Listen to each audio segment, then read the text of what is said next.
Hello and welcome to Dingoes Ate My Podcast. This week we're discussing the episode Warzone. I'm Paul. I'm Dave. This episode originally aired May 9th in the year 2000, attracting 4.92 million viewers. Now, Dave, any idea what the number one movie at the box office was this week? Hmm.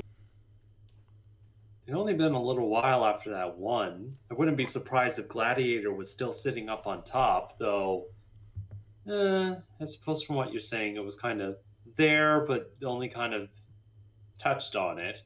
It is I Gladiator. had nothing else that could come to mind. Yeah, it's Gladiator. You got it right. Hmm. Yes. Number one song in America this week. Hmm.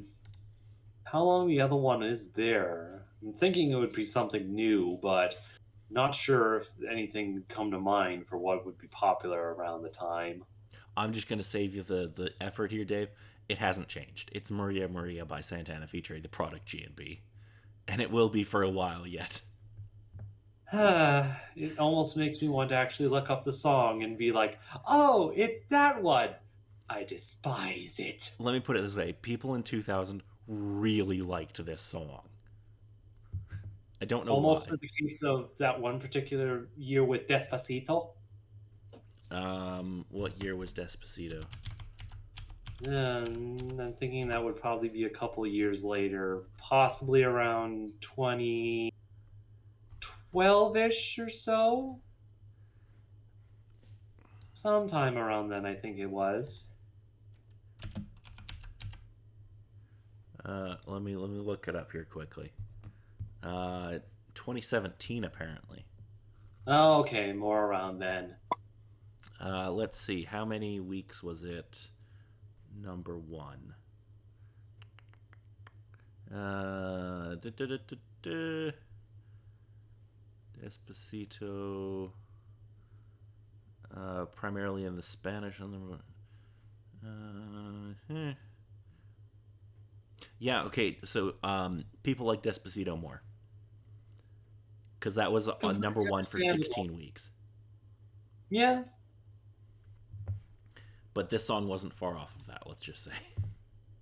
no, I'd be too surprised though. It's a case of I'll just have to listen to it again. And all the memories will just have to come rushing back, and I'll have to have a brain aneurysm possibly. Alrighty, now let's talk about some video games. Yes, please. Alrighty, Dave. So in 2000, um, unfortunately, there's only two this week, but I would argue that they're both pretty big games. Although No, it'd be I understandable doubt you've around that. played either of them. Alrighty. Yeah, that'd be a question. So the first one, which was released on May 9th, I believe it was originally released on the Dreamcast and maybe came to other systems later, but I'm not Hmm. 100% sure. Little game called Tom Clancy's Rainbow Six.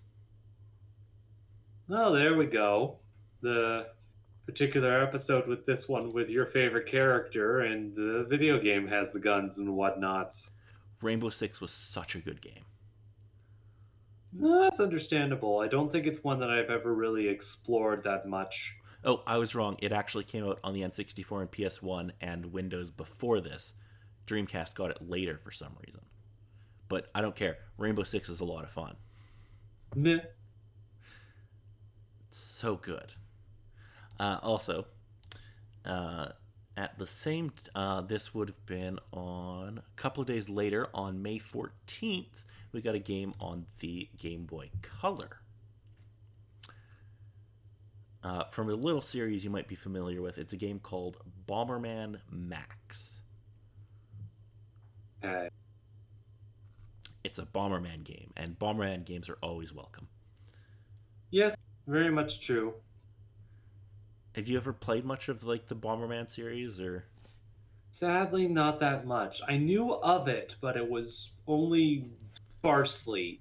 Like at the very most, I knew of one of the games that they released a couple years back when the Switch first came out. But Super Bomberman R, mhm. which if I remember, nobody liked. Yeah, yeah, with how they went with it. Um, I actually got decent reviews, I guess, like 7 out of 10 kind of stuff. But yeah, I With remember how hearing. long the series has kind of been dormant and they actually had a game coming up again. Well, yeah, that was the thing. Like they hadn't really made a proper Bomberman game at that point for like 7 or 8 years. Yeah. I don't understand that. Like Bomberman should be like the easiest game to put out, but I digress. Yeah, it kind of depends. It seems like it's a fan related issue where the basis of the game and the couple of offliers are balanced and or outweighed in certain respects, It's and it's just too much of a separation to really solidify into a really big fan base. the thing is, like, I think it would do a lot better if they didn't try to make it like a AAA franchise. Like, you could make this just like a PSN or like a downloadable game on Xbox. Sell it cheap. You don't have to spend a lot of money to make a Bomberman game. Just make it Yeah, have good very online. true. All it needs is good online multiplayer Yeah, pretty much that. and like a I think that decent and single just player. also publicity enough to sort of say, hey, there's this ongoing game that you can play with a bunch of people that's really cheap that you can play. Yeah, sell it for like 10 or 15 bucks, and it would probably do really well. Anyway, Mm. let us talk about Warzone. Ugh, the bloody war zone. Oh, Dave, you made me always think of something. Anyway, um, let's get on with this episode. So we see a girl walking down the street who is followed by a group of vampires.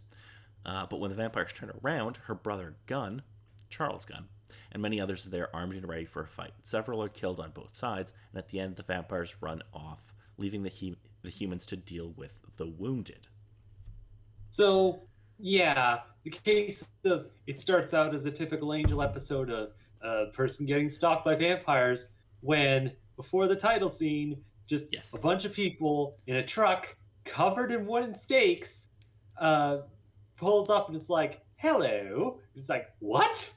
Yeah, so they have Gunn standing there in a long dark coat carrying a sword, and they pan up slowly, and he looks into the camera and says, "Were you expecting someone else?" And I'm like, "Yeah, that's. I mean, you're never gonna wear a coat like that ever in any other episode, but okay." Badooch. Anyway, Cordelia, Wesley, and Angel meet a multi-billionaire and prospective client, David Nabbit, at a party. He explains he's being blackmailed by a guy named Lenny Edwards for going to a demonic brothel named Madame Dorian's. Because it exists. Yeah, and because his friends were super into Dungeons and Dragons, and that made him want to fuck a demon. Okay. Angel tracks down this Lenny Edwards and makes him promise he will hand over the incriminating photos the following night. Gunn, after receiving news that a vampire is nearby, witnesses Angel intimidating Edwards from afar and plots to kill Angel. David. And the two plots collide. Exactly. David pays Angel Investigations with a very large check and promises more when the job is done. I love Angel gets his ass kicked at one point and like shot with an arrow and everything, and he's like, "Can I look at that check again?" Yes. Just when they first get the check and Cordelia reads it, it's like just no words. She can't speak properly. It's like it's really not. And Wesley looks and it's just like, Oh really? my. There's no need for the services. It's like, oh, dude, I have a bunch of money. It's all good. Okay, so the next night, Angel meets with Lenny, who brought him the photos, and a demon security guard. Angel kills the demon and gets away with the photos.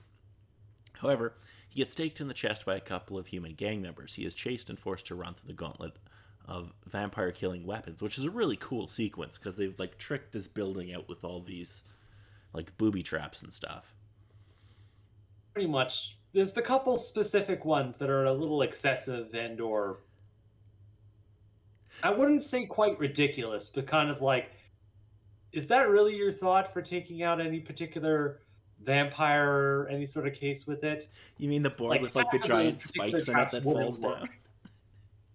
Like half of those particular traps wouldn't work. And I'm not denying that that one trap wouldn't work. It's just like, really? Just going that cartoony with it? I loved it. When confronted by Gunn and the others, Angel tries to explain that he is fighting for good. Cordelia addresses Angel's wounds when he gets back, and they look at the graphic pictures that were being held for blackmail. Angel is still in pain, but goes off to find the nest of vampires before the gang of kids find it. Gunn questions Angel's motivations for supposedly helping them. The vampires throw smoke bombs into the humans' hideaway, forcing them to escape to the surface. Covered in heavy clothes and wearing gas masks, the vampires capture several of the teen gang members, including Gunn's sister, Alana. And the vampires with the big coats and the gas masks, it's such a good look. Pretty much works. Not to pretty much have everything covered up and not be roasted alive. Yeah, I think it looks really cool and really like they look scary even because they have like the Mhm. gas masks and these like big coat. It looks so good. Angel offers his assistance to Gunn and the others, but Gunn refuses and locks Angel in a meat locker. Angel tries to punch his way out of the locker, only to have Cordelia and Wesley open the door for him. Searching for the vampire's lair, Gunn finds a newly dead Alana, but can't bring himself to kill what used to be his sister. When she offers to make her brother a vampire, he does manage to stake her. Angel kills the vampire gang leader and arranges a truce with the rest of the group. He will allow them to live if they leave town and never return. Cordelia considers getting involved with David for his money, but ends up talking herself out of it. And Angel tells Gunn that he may need his help in the future, but I'm sure that won't come back ever. With all your recommendations of guns still being within the story, I'm sure that's pretty much the same the case of, yeah, this character is still important. Oh, he's going to be very important, and it makes me so happy. But it gives interesting sort of stake to the story with bringing in a new character. Yeah, and somebody who they don't have to smarten Gun up. Like he already knows about vampires and demons, and he already knows how to fight them. So he basically Yes. becomes a good ally right away, Mhm. and gives them a little extra muscle. And he's also like a different, like he's very different from like Wesley and Angel, where like he's grown up on the streets and he's street smart and he knows how to deal with this shit, which is kind of not Wesley or Angel. With Wesley, yeah, an angel to a certain extent, I'm sure. He knows more of the demonic side of things, or Yeah, but Gun's important because he knows about like these neighborhoods and stuff where he grew up, so he can help them kind of like, oh, okay, well, I know there's nests here, or whatever. Like he's useful because he has a different set of skills. yep, yeah. Yeah. Alrighty. So I don't have a whole lot of international titles, unfortunately, for this one, but in German, they really dropped the ball on German for this one. It's just the gang war. Yeah. I don't even know if that would even hit it that much on the head. Yeah, it's not great. French is a little bit better, and it's Blood Brothers, which that's pretty good. No. That is pretty damn good. Alrighty, so next week, if you have nothing else about this episode, we'll be discussing a little episode called Blind Date. Oh, how nice. I'm sure this will be nice and not sad at all. Okay. Knowing this series and all the particular things within it, it's the case of, is there going to be the one comedic moment to kind of lighten the mood, or is this just going to dive straight into, oh, you thought this was going to be a funny episode? Got what series you're watching. Okay. So Angel is going to reluctantly agree to help Lindsay McDonald from Wolfram and Hart to Ooh. save a group of three blind children from a blind assassin. Oh, yeah, and this assassin has been hired by the senior partners of the law firm. So yeah, Oh, yeah. yep, yep, yep, yep, yep, yep. Just all the things that this particular company is gonna go through. Yeah, and we're barreling towards the season finale, so I'm sure nothing important will happen here. Of course. We might find out some more about the senior partner soon, or we might not. Who knows? Yeah. Anyway, until next time, I'm Paul. And I'm Dave.